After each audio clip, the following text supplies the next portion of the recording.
ثم ذكر سبحانه وتعالى نموذج، أي بمعنى لأن توبة الله جل وعلا ليست مقتصرة على النبي والمهاجرين والأنصار، بل هي تشمل كل من وقع في معصية ثم تاب إلى الله جل وعلا. قال سبحانه وتعالى: وعلى الثلاثة الذين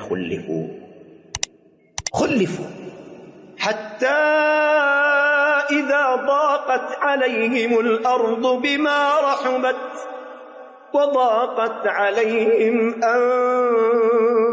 أنفسهم وظنوا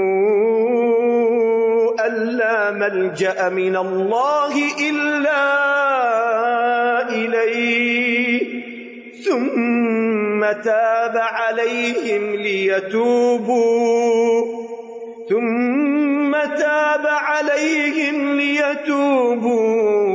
إن الله هو التواب الرحيم.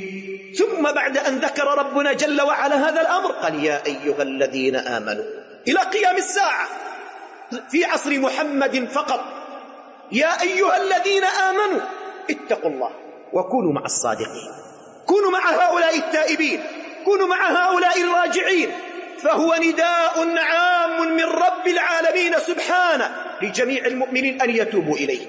وتوبوا إلى الله جميعا أيها المؤمنون لعلكم تفلحون.